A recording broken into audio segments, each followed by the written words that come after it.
شروع اللہ کے نام سے جو بڑا مہربان اور نہایت رحم فرمانے والا ہے۔ الصلاۃ والسلام علیک یا رسول اللہ وعلی آلک واصحابک یا حبیب اللہ۔ السلام علیکم معزز ناظرین و سامعین، اللہ تعالیٰ سے دعا ہے کہ اللہ تعالیٰ آپ لوگوں کو خوش و خرم رکھے اور آپ لوگوں کی تمام دلی مرادیں پوری فرمائے۔ آج کی ویڈیو کا عنوان ہے زکوٰۃ کی اہمیت۔ امید کروں گا کہ یہ معلومات آپ کے علم میں اضافہ فرمائے گی۔ ویڈیو کو شیئر کریں گے، چینل کو سبسکرائب کریں گے تاکہ دوسرے لوگ بھی اس معلومات سے مستفید ہو سکیں۔ بڑھتے ہیں ویڈیو کی جانب۔ دوستو، زکوٰۃ اسلام کا بنیادی رکن ہے جس کے بغیر اسلام اور ایمان مکمل نہیں ہوتا۔ زکوٰۃ نماز، روزے اور حج کی طرح فرض عبادت ہے اور یہ اسلام کے 5 بنیادی ارکان میں سے ایک ہے۔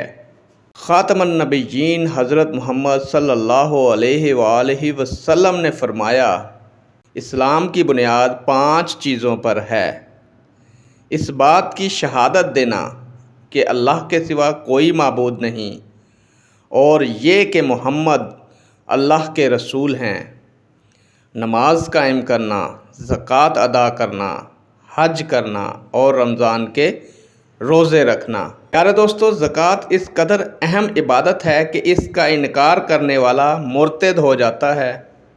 ابو بکر صدیق رضی اللہ تعالیٰ عنہ نے زکوٰۃ کا انکار کرنے والوں سے جہاد کیا اور فرمایا، اللہ کی قسم، میں اس سے ضرور لڑوں گا جو نماز اور زکوٰۃ میں فرق کرے، کیونکہ زکوٰۃ مال کا حق ہے، ایک بکری کا بچہ بھی جو یہ لوگ رسول اللہ صلی اللہ علیہ وآلہ وسلم کو دیا کرتے تھے مجھے نہیں دیں گے تو میں ان سے لڑوں گا۔ نیک دعاؤں کے ساتھ آپ سے اجازت چاہوں گا۔ اللہ تعالیٰ آپ لوگوں کا حامی و ناصر ہو۔ اللہ حافظ۔